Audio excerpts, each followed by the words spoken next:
நம்ம வீட்டில் உட்காந்துக்கிட்டே க்ராசரிஸ்லாம் ஆர்டர் பண்ணுறோம். ஆனால் அந்த ஃபுட்டு எங்கேருந்து வருது, இதுக்கு முன்னாடி எப்படி இருந்துச்சு அப்படிங்கிறத எதுவும் பார்க்குறதே இல்லை.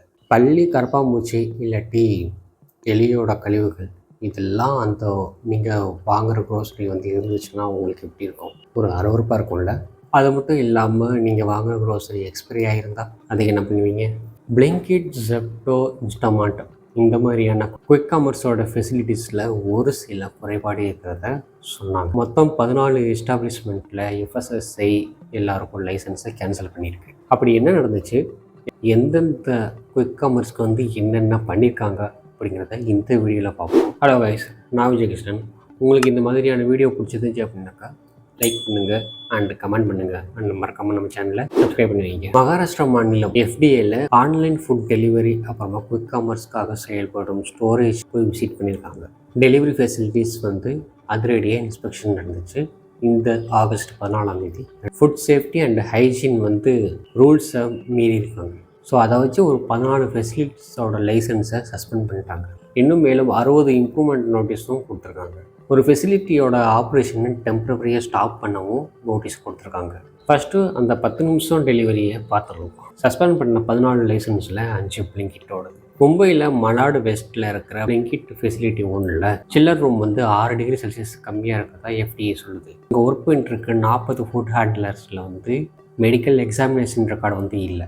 இன்னும் ஒரு சில ஒர்க்கர்ஸ் பார்த்திங்கனாக்கா ஹெட் கியர், ஆப்ரான், அதுக்கப்புறமா கையில் க்ளவுஸு இது எதுவுமே போடாமல் இருந்து இன்ஸ்பெக்ஷனில் தெரிய வந்திருக்கு. மும்பை கதாப்பூரில் இருக்கிற பிளிங்கிட் ஃபெசிலிட்டியில் வந்து இன்னும் நிறைய பிரச்சனை வந்து கண்டுபிடிச்சிருக்காங்க.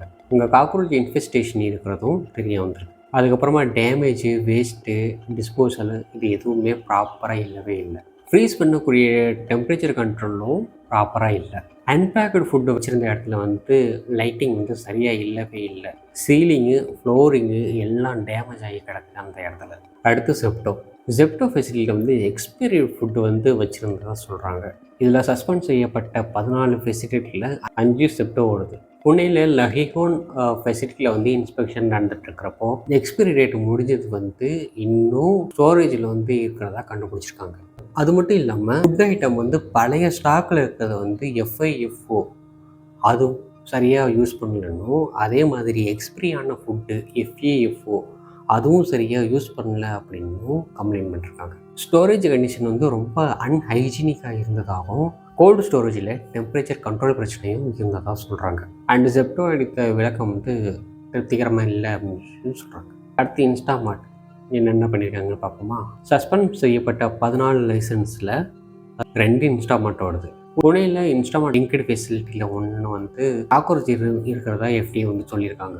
ஃப்ரீஸ் பண்ண வேண்டிய ப்ராடக்டில் வந்து கோல்டு வந்து இல்லை அப்படிங்கிறதும் கம்ப்ளைண்ட் பண்ணியிருக்காங்க. Lizard rat dropping Mumbai Bandra west பகுதியில் வந்து பார்த்தீங்க இன்ஸ்டாமார்ட் அசோசியேட்டட் ஃபெசிலிட்டியில் வந்து பார்த்தீங்க அப்படின்னாக்கா அங்கே வந்து பல்லி, எலியோட கழிவுகள் இருந்ததாக பார்த்துருக்காங்க. ஃபுட் பேக்கேஜ் பக்கத்துலேயே அந்த ரோட் ட்ராப்பிங் வந்து இருக்கிறத பார்த்துருக்காங்க. ரோட் ட்ராப்பிங்னா ஒன்றும் இல்லை, அந்த எலியோட கழிவுகள் தான். அது மட்டும் இல்லாமல் ரேக்ஸில் இருக்கிற மெட்டல் வந்து தூ பிடிச்சதாகவும் ரொம்ப அன்ஹைஜீனிக் மெயின்டைன் பண்ணியிருக்காங்க அப்படிங்கிறத சொல்கிறாங்க. அதே மாதிரி அந்தேரி வெஸ்ட் பகுதியில் இருக்கிற இன்னொரு இன்ஸ்டாமார்ட் ஃபெசிலிட்டியில் வந்து செக் பண்ணி பார்த்தப்போ அங்கே எக்ஸ்பைரியான சிக்கன் வந்து இருந்திருக்கிறத பார்த்துருக்காங்க. அது மட்டும் இல்லாமல் அதோட டெம்பரேச்சர் வெறும் 8 டிகிரி செல்சியஸில் தான் இருந்திருக்கு. எஃப்எஸ்எஸ்ஐ பிரகாரம் ஒரு கோழி வந்து 75 டிகிரி செல்சியஸ் வந்து அது மெயின்டைன் பண்ணிட்டு இருக்கணும். அப்போ தான் அதில் வந்து ஜெம்ஸ் வந்து நமக்கு வந்து பரவாது. அதில் வெறும் 8 டிகிரி செல்சியஸ் இருந்ததுனால, அதுவும் எக்ஸ்பைரி ஆனதுனால அந்த கோழி இறைச்சி எல்லாத்தையும் அதிகாரிகள் உடனே டெஸ்ட்ராய் பண்ணிட்டாங்க. அது மட்டும் இல்லாமல் அந்த ஃபெசிலிட்டியில் வந்து ஓவர் க்ரௌடடாக இருந்ததாகவும், என்ட்ரி அப்போ ஒரு மெயின் கர்டன் இல்லாததாகவும், அதுக்கப்புறமா அந்த ஃபுட் ஐட்டம்ஸ் வந்து கொண்டு போகிற பேக் எல்லாம் தரையில் தூக்கி போட்டு எஃப்டிஏ சொல்கிறாங்க. இந்த இது குயிக் காமர்ஸ்க்கு மட்டும் இல்லாமல் அங்கே இருந்த பாலிவுட் கஃபே அங்கேயும் போய் ரைட் பண்ணியிருக்காங்க.